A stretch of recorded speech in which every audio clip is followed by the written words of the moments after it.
A bill is opening new doors for education here in Marion County. We're now seeing businesses putting up chain link fences like this one here, preventing thieves from getting in here and stealing the copper off of these air conditioners. Bowen laboratories use hydraulic systems to test materials to see how much frequency they can withstand in case of an earthquake. A daunting task awaiting Butler and Brooklyn.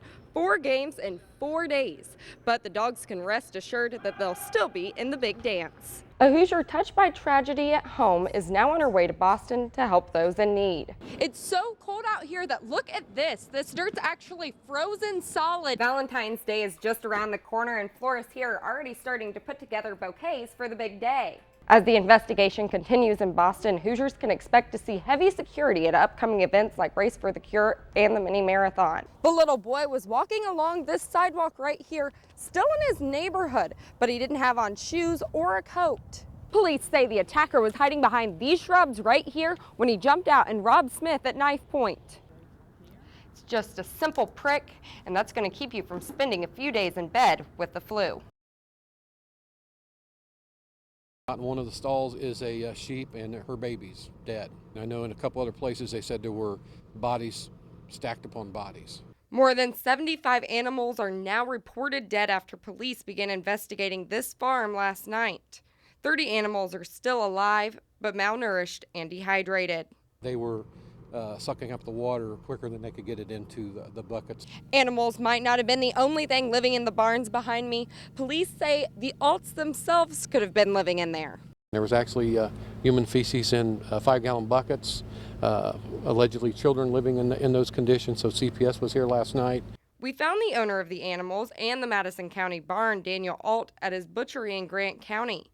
He says death is just part of the livestock business. In this business, any person who trades or deals in livestock loses animals every day and every week. He told us he never meant for the dead animal pileup to get out of hand. With the purchase of his butchery, he just fell behind and got overwhelmed. It was over a 4-month period, and I didn't get them cleaned up, timely, just because of the weather and so forth and different other things. My time was taken away from there. Neighbors say not enough time is not an excuse when you see animals like this llama barely able to walk. I don't know at what point you get to where you think that it's okay to let your animals go one day unattended, let alone weeks. So far, no charges have been filed in this case. The scene is still quarantined and undergoing investigation.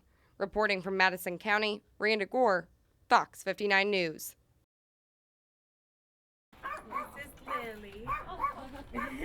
The only thing Jessica Downey wanted to do was take her daughter to a doctor's appointment. She went outside to warm up her car. I was thinking and looking around, God, this would, it's not going to happen. Nobody's around. But what she thought wouldn't happen did. Jessica left the keys in the ignition just while she ran in the house really fast to grab a few more things. And it was right here when she got to the second step that she heard a familiar sound.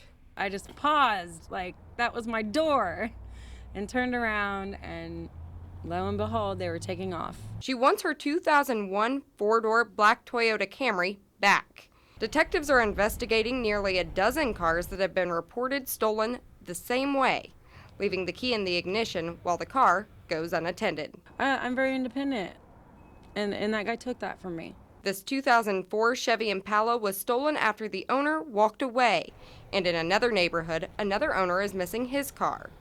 This is more of a crime of opportunity, and that's why we do see a little bit of an increase this time of year over the winter months. It's something Jessica won't do again, and hopes no one else does either. In Indianapolis, Randa Gore, Fox 59 News. I need a mallet. Matt Goodsman didn't think twice about his final Life Scout project. Riley gives back to me all the time, and I just feel like I should give back to them at least once. He's making 30 Riley wagons. Matt has spina bifida. He's been in a wheelchair his whole life and has made countless trips to Riley Hospital for Children. His favorite part of the visits?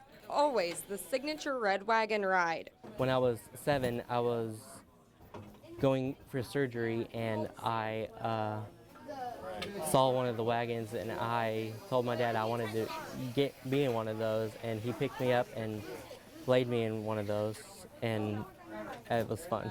He's not the only one who loves the wagons. Patients love them. They grab them as soon as they walk in. And kids like to ride in them. Parents like, because some people bring a lot of stuff with them.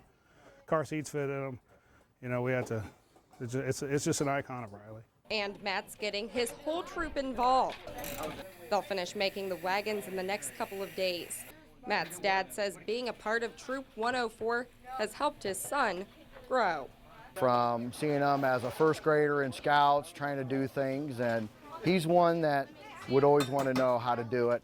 He wants to do everything for himself. He doesn't want anybody to do it for him. Leadership and giving me out of my comfort zone of being in front of people and teaching them how to do things, because I don't like doing that.